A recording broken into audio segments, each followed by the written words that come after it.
अभी हम लोग स्टार्ट करने वाले हैं next topic, types of insurance policy. कि अगर हम लोग इंश्योरेंस ले रहे हैं तो हमारे पास कौन कौन सी ऑप्शंस हैं।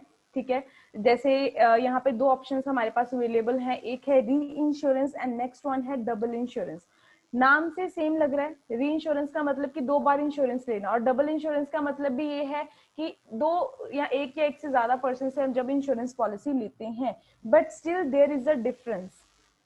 मैं आपको पहले हिंदी में समझा देती हूँ, फिर हम लोग जो है पढ़ेंगे कि इन्होंने क्या कौन कौन सी चीजें यहाँ पे मेंशन करी हुई हैं।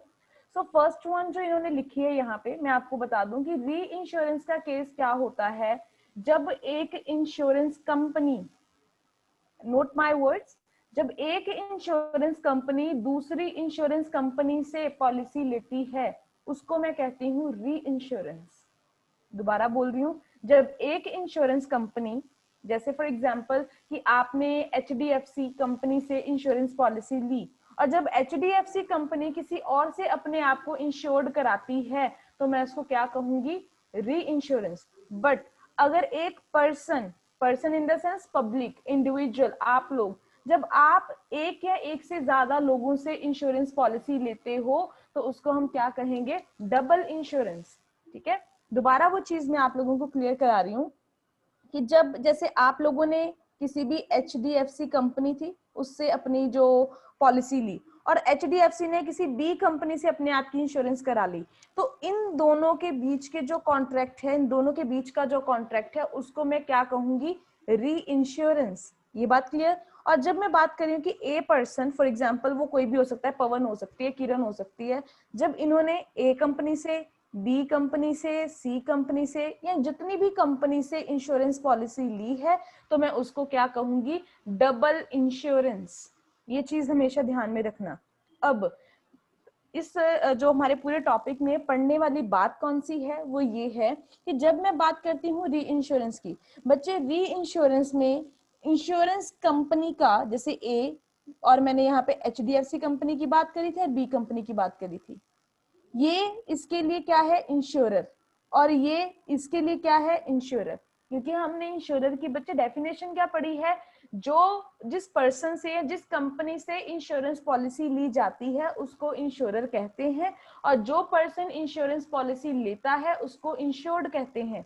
अब इस केस में ए हमारा क्या है, इंश्योर्ड, और ये क्या है, इंश्योरर।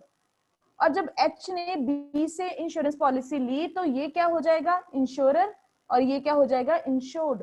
तो इस तरीके से आप लोगों ने दोनों चीजों को, दोनों तरीकों से, दोनों एस्पेक्ट से ये चीजें पढ़नी है। डिटेल में करने वाले हैं। सबसे पहले लिखा है इन्होंने री इंश्योरेंस। री इंश्योरेंस है क्या, when an insurance company gets its risk insured from another insurance company, कि जब एक कंपनी अपना रिस्क है उसको इंश्योर्ड कराती है दूसरी कंपनी से, तो उसको है री इंश्योरेंस। ठीक है, उसके आगे लिखा है, in this insurance contract both insured as well as insurer are insurance companies. ये लाइन तो मैंने आपको भी एग्जांपल में समझाई कि इन दिस, जैसे ए, एच और बी, इसमें कहते हैं जो एच है वो इंश्योर्ड भी है और वो इंश्योरर भी है। कैसे, यहाँ पे लिखा है ए के लिए तो ये इंश्योरर है, और बी के लिए ये क्या है, insured. So at the same times he is performing both the roles as a insured as a insurer as well. When insurance company finds that its risk has exceeded a certain limit, जब एक company को लगता है ना कि उनका risk बहुत ज्यादा हो गया, तो वो क्या करते हैं, अपना रिस्क जो है वो दूसरी इंश्योरेंस कंपनी से इंश्योर्ड करा लेते हैं। ठीक है, ये इनका सिंपल सा जो है बेसिक पैटर्न है। सो वो अपना रिस्क दूसरों से इंश्योर्ड करा लेते हैं। अब आगे जाके मैं आप लोगों को यहाँ पे एक चीज समझाती हूँ। एग्जाम्पल लिखी है, ध्यान से इसको पढ़िएगा। अब यहाँ पे इन्होंने लिखा क्या है कि फॉर एग्जाम्पल एक कंपनी है, a person get it's insurance policy for 5 lakh of his house from new assurance company. Note क्या करना है, ए पर्सन और new India assurance company, 5 lakh की इंश्योरेंस पॉलिसी ली, और इस कंपनी को ये लगता है कि ये रिस्क बड़ा ज्यादा है, फ्यूचर में इनको लॉस हो सकता है अगर कोई नुकसान हो गया तो। सो ये कंपनी क्या करती है, अपना जो एक्सेसिव ज्यादा रिस्क है उसको कवर करने के लिए, ठीक है, वो किसी और कंपनी से इंश्योरेंस पॉलिसी ले लेती है, पर वो 3 लाख की लेती है। आ गई ना दूसरी कंपनी यहाँ पे, उसका नाम क्या है, नेशनल इंश्योरेंस कंपनी। वो 3 लाख की उनसे इंश्योरेंस पॉलिसी ले लेती है। आगे पढ़िए। आफ्टर सम टाइम्स जो हाउस होल्ड है कंप्लीटली डिस्ट्रॉय हो जाता है और the insurer will get 5 lakh from new insurance company. On the other hand new insurance company दूसरी कंपनी से कितना पैसा लेगी, 3 लाख। डायग्रामेटिकली समझा देती हूँ। ए पर्सन, इसने जो थी वो न्यू कंपनी से 5 लाख की इंश्योरेंस पॉलिसी ली। क्योंकि ये न्यू कंपनी को लगता था लॉस ज्यादा है, तो इसने क्या करा, जो नेशनल इंश्योरेंस कंपनी है उससे पॉलिसी ले ली दोबारा से 3 लाख की। इतना समझ में आ गया सबको। अब कहते जब लॉस हो गया, पूरी की पूरी प्रॉपर्टी आपकी डिस्ट्रॉय होगी, तो पहले नेशनल कंपनी ने न्यू कंपनी को कितना पैसा दिया और न्यू कंपनी ने ए कंपनी को कितना पैसा दिया, 5 लाख। सो डायग्रामेटिकली भी आप इस चीज को समझा सकते हो, ठीक है। इस तरीके से अगर आपको समझ में आता है तो वेरी गुड। आई होप आपको ये पॉइंट क्लियर हो गया होगा। सो नेक्स्ट हम लोग अब बात करते हैं यहाँ पे डबल इंश्योरेंस की। मैंने आपको मीनिंग समझाया था डबल इंश्योरेंस है क्या। जब एक ही इंश्योरेंस कंपनी, ठीक है, जब कोई भी आपकी कंपनी है या कोई पर्सन है वो 2 या 2 से ज्यादा लोगों से इंश्योरेंस पॉलिसी लेता है, जैसे यहाँ पे दिखाया है, एक इंश्योर्ड है मिस्टर ए, उसने बी और सी कंपनी से इंश्योरेंस पॉलिसी ली है, डबल इंश्योरेंस। पर यहाँ पे फायदा क्या है बच्चे, वहां पे मैंने बात करी है, जैसे वो डायग्राम है, ठीक है, मैं बार बार इसलिए समझा रही हूँ क्योंकि इसका लिंक आपके साथ बना रहेगा। ये जो आप हमारे 3 थे, यहाँ पे ए का एच के साथ लिंक है, इसका डी बी के साथ लिंक है, पर बी का ए के साथ कोई लिंक नहीं है।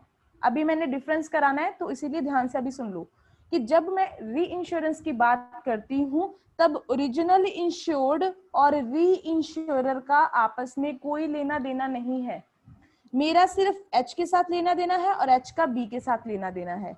अब मैंने ये बात क्यों समझाई आपको, यहाँ पे अगर ए पर्सन है उसने बी से इंश्योरेंस पॉलिसी ली है, सी से ली है, डी से ली है, सबके साथ मेरा डायरेक्ट लिंक है।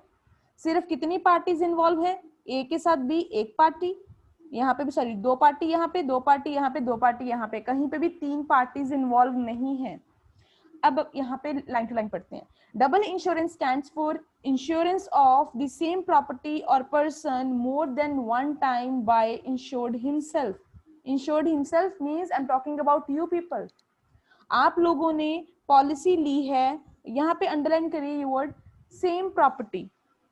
जो प्रॉपर्टी है वो आपकी सेम है, जैसे एक ही कार की इंश्योरेंस मैंने बी से, सी से, डी से, जितने भी लोगों से ली है, या सिर्फ एक ही पर्सन की डेथ, फॉर एग्जांपल अपनी मदर की ही मैंने इंश्योरेंस पॉलिसी ली है, नहीं तो किसी हाउस की इंश्योरेंस पॉलिसी ली है, बट ली किसी एक चीज की ही है, पर ली कितने बंदों से है, मोर देन 2 पर्सन्स और मोर देन 1 पर्सन, ठीक है।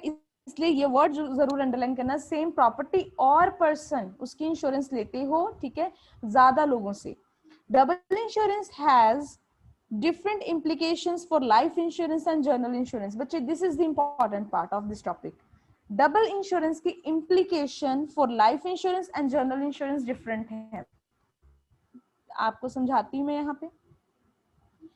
अब आपने प्रिंसिपल ऑफ कंपनसेशन करा था, पहले मैं वो आपको बेस क्लियर करा दूं, फिर मैं आपको इस टॉपिक पे बैक आती हूँ।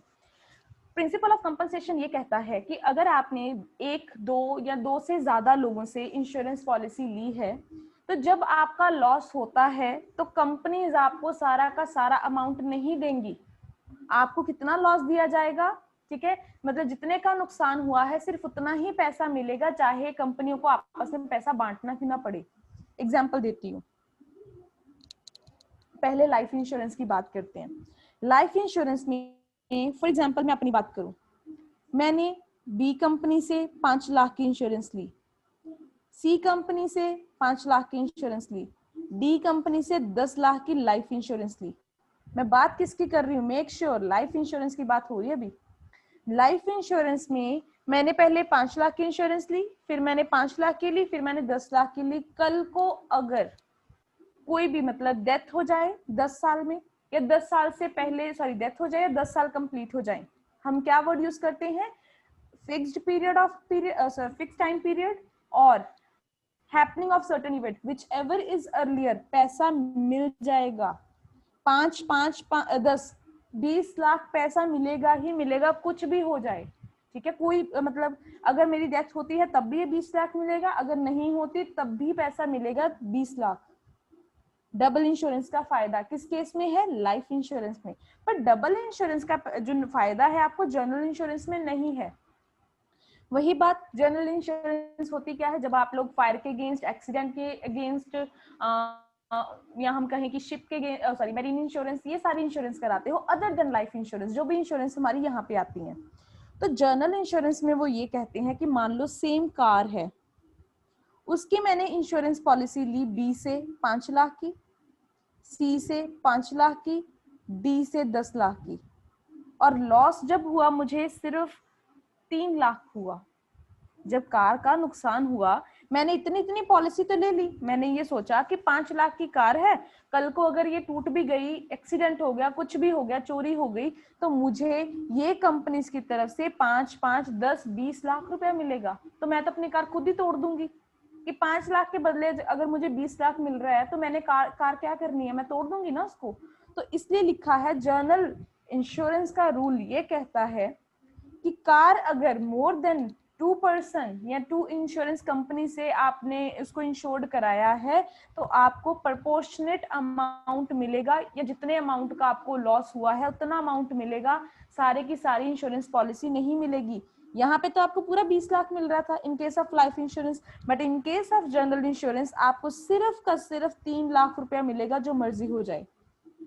3 लाख रुपीज मिलेगा ए, बी और सी कंपनी से।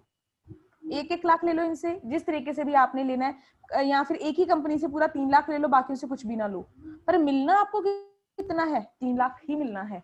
ऐसा नहीं है, हमेशा याद रखना, आप लिख लो अपनी कॉपीज पे, in case of general insurance सिर्फ actual amount of loss compensate होता है फ्रॉम इंश्योरेंस कंपनी, कभी भी एक्चुअल अमाउंट ऑफ लॉस से ज्यादा पैसा नहीं मिलता। हमने ये प्रिंसिपल करा है, लिख लीजिए ब्रैकेट में, प्रिंसिपल ऑफ इंडेमनिटी जरूर पढ़ लेना जब ये पॉइंट करना है। तो इंडेमनीफाई का मतलब जितना एक्चुअल अमाउंट ऑफ लॉस है that will be compensated by insurance company to you, over and above amount आपको नहीं दिया जाएगा, ऐसे तो आप प्रॉफिट कमा लोगे।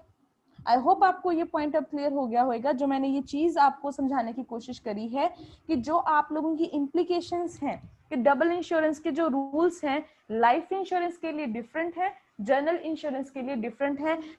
लाइफ इंश्योरेंस में वो ये कहते हैं कि जो करना है आप करो, ठीक है। लाइफ इंश्योरेंस में कहते हैं कि जितने मर्जी लोगों से इंश्योरेंस कराओ सारा पैसा मिलेगा, पर जनरल इंश्योरेंस में वो ये कहते हैं सिर्फ क्या मिलेगा? Actual amount of loss. अब मैं पढ़ने वाली हूँ एग्जाम्पल, तो जो चीज मैंने समझाई है उसको समझने की कोशिश करना। A person can get any number of insurance, किसकी बात कर रही हूँ पहले इसको इंसर्कल कर लीजिए, ऐसे स्क्वायर बना लीजिए, अदरवाइज सिर्फ मैं किसकी बात कर रही हूँ? Life insurance. और लाइफ इंश्योरेंस का रूल क्या है? पैसा मिलेगा सारे का सारा। अब आगे पढ़ते हैं। A person can get any number of life insurance policies of any amount. He will get predetermined amount in case of his death during the period of policy or on the maturity of policy. यहाँ तो death हो गई, या जब आपकी 10 साल पूरे हो गए, 8 साल पूरे हो गए, जब भी आपकी पॉलिसी है वो मैच्योर हो गई, ठीक है, तो तब आपको पैसा मिल जाएगा। whichever is earlier, दोनों में से पहले जो भी होता है, 10 साल पहले पूरे हो गए या डेथ नहीं हुई तब पैसा मिल जाएगा, अगर 10 साल पूरे नहीं हुए, 8 साल में ही मेरी डेथ होगी तो तब पैसा मिल जाएगा। सो whichever is earlier।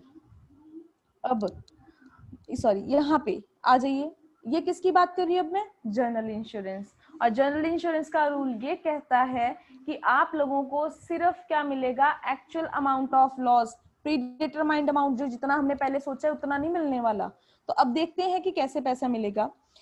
Even in case of general insurance, an insurer can get more than one insurance policy of the same property ले लेता है, मतलब वो ले सकता है, but in the situation of damage, कहते हैं यहाँ पे अगर आप लोगों को कोई लॉस होता है, कोई डैमेज हो जाता है, तो क्या होएगा? आपका जो लॉस है that will be shared by all policies taken and compensation will be paid on all the policies collectively, which will not exceed the actual amount of loss suffered। कि आप लोगों ने अगर ज्यादा लोगों से पॉलिसी ली है तो आप लोगों को कलेक्टिवली इकट्ठा करके, जैसे मैंने एग्जांपल में बोला था 1-1 लाख सारे दे देंगे, या तो वो ऐसा कर ले या एक ही पर्सन सबके भी हाफ के ऊपर पैसा पे कर दे, पर जो मर्जी हो जाए एक्चुअल अमाउंट ऑफ लॉस से आपका पैसा ज्यादा नहीं होएगा। अब ये तो था थ्योरेटिकल कंसेप्ट, अब आते हैं प्रैक्टिकल पे, मतलब प्रैक्टिकल इन द सेंस कि आपको एग्जाम्पल कराते हैं।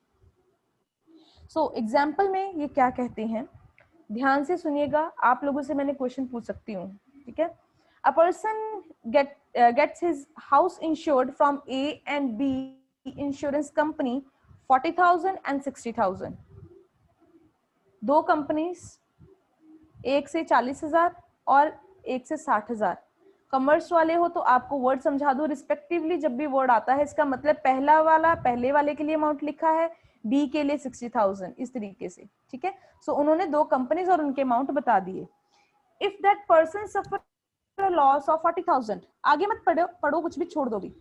मैंने आपको क्या समझाया कि 1 से 40 लाख की इंश्योरेंस पॉलिसी ली, 1 से 60,000 की पॉलिसी ली, ए हो गया, ये बी हो गया, ठीक है। सो अगर आपको 40,000 का लॉस होता है तो कंपनीज के पास दो ऑप्शंस हैं, या तो 20-20 हजार ये कंपनीज दे दें, ठीक है, या तो इनके पास ऑप्शन है कि दोनों डिवाइड कर लें कि ये कंपनी भी 20,000 देगी, ये कंपनी भी 20,000 देगी, आपको 40,000 मिल गया। या दूसरी ऑप्शन ये है कि ए कंपनी ही 40,000 दे दे, बी कंपनी पैसा ना दे, पर मिलेगा आपको कितना, 40,000 ही मिलना है। वो चीज पढ़ी, अब ये रिजल्ट में दिया है।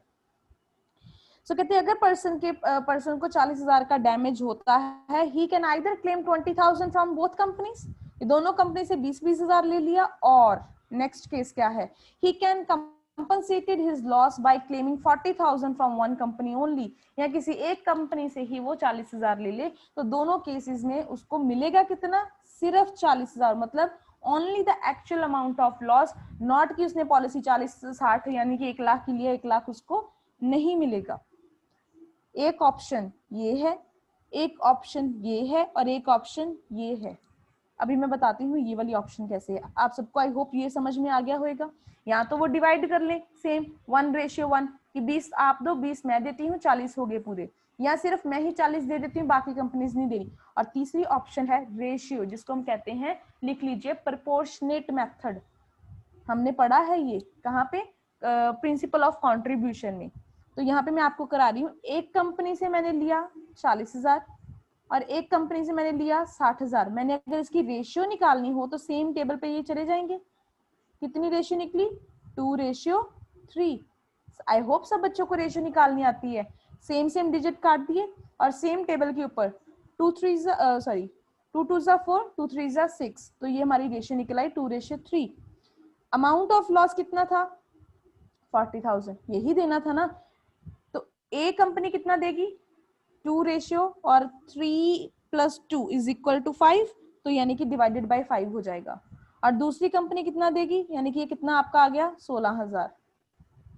और दूसरी कंपनी कितना देगी आपको, सॉरी मिलना तो 40,000 ही है ना, 40,000 का तीसरा हिस्सा दूसरी कंपनी आपको दे रही है, ये बन गया 24,000। इस तरीके से इन्होंने ये कैलकुलेट करा है बच्चे।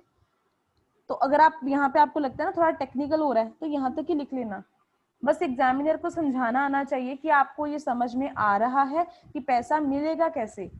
पैसा मिलेगा, दोनों से हिस्सा हिस्सा मिलेगा, एक्चुअल अमाउंट ऑफ लॉस मिलेगा, जैसे कंपनीज मर्जी दे, वो कंपनीज के ऊपर डिपेंड करता है।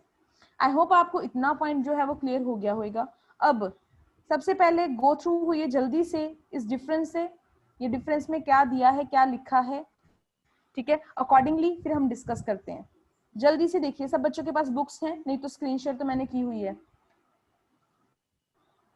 साथ साथ में आपको करवा देती हूँ। बेसिस ऑफ डिफरेंस, ठीक है,